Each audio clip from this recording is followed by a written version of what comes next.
ஏன்டா குடியார புருஷனுங்களா, வேலைக்கு போகாமல் வீட்டில் கட்டின பொண்டாட்டி அடித்து கொடுமைப்படுத்தி பிள்ளைங்கள திட்டி மிரட்டி பொண்டாட்டி காசை எங்கே வச்சுருக்கான்னு அவளுக்கே தெரியாமல் காசை எடுத்துகிட்டு காலைல ஒயின் ஷாப் திறக்கிறதுக்கு முன்னாடியே போய் கடையில் வரிசையில் நின்று வாங்கி குடித்து ரோட்டில் அங்கே இங்கேன்னு கிடக்கிறேண்ணா. உங்களுக்கே இவ்வளோ திமிருன்னா காலைல 5 மணிக்கு அலாரம் வச்சு எந்திரிச்சு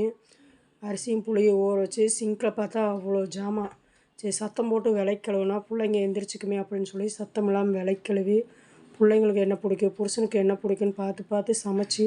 பிள்ளைங்களுக்கு காப்பி புருஷனுக்கு டீன்னு தனித்தனியாக எடுத்து வச்சு எங்களுக்கு வச்ச காப்பியை குடிக்காமல் நாங்கள் மூடி வச்சு சமைச்சி உங்களை எழுப்பி விட்டால் 10 நிமிஷம் சொல்லி அரை மணி நேரம் ஆக்கி அதுக்கப்புறம் அவசர அவசரமாக எழுந்திரிச்சி நீ ஒயின் ஷாப்பு வாசலை தேடி நீ ஓட பிள்ளைங்களை ஸ்கூலுக்கு அனுப்பி விட்டுட்டு இருக்கிற அரை மணி நேரத்தில் நான் பல்லு வேலைக்கு குளித்து காலைல வச்ச காப்பியும் கூட குடிக்காமல் அதை சுட வச்சு குடிக்க நேரம் இல்லாமல் அப்படியே அந்த காப்பியை குடித்து பஸ்ஸு ஏறி அவ்வளோ கூட்டத்தில் பஸ்ஸு ஏறி இறங்கி போனால் லேட் ஆகிடுச்சின்னு ஓனர் சத்தம் போடுறாரு. இல்லைங்க சார் ரொம்ப பஸ்ஸு லேட்டு அதனால் வரலைன்னு சொன்னால் என்னம்மா நைட்டு வேலையான்னு டபுள் மீனிங்கில் அவன் கேட்குற கேள்விக்கு பதிலாக சொல்லிவிட்டு அவ்வளோ அட்ஜஸ்ட் பண்ணி நாங்கள் வேலை செஞ்சுட்டு மறுபடியும் நைட்டு வீட்டுக்கு வந்தால் வீட்டு வாசலில் வீட்டுக்கு வெளியில் அங்கே இங்கேன்னு கண்டபடி வாந்தி எடுத்து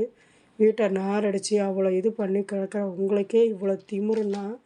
இத்தனையும் செஞ்சு பிள்ளைங்கள படிக்க வச்சு வேலைக்கு போய்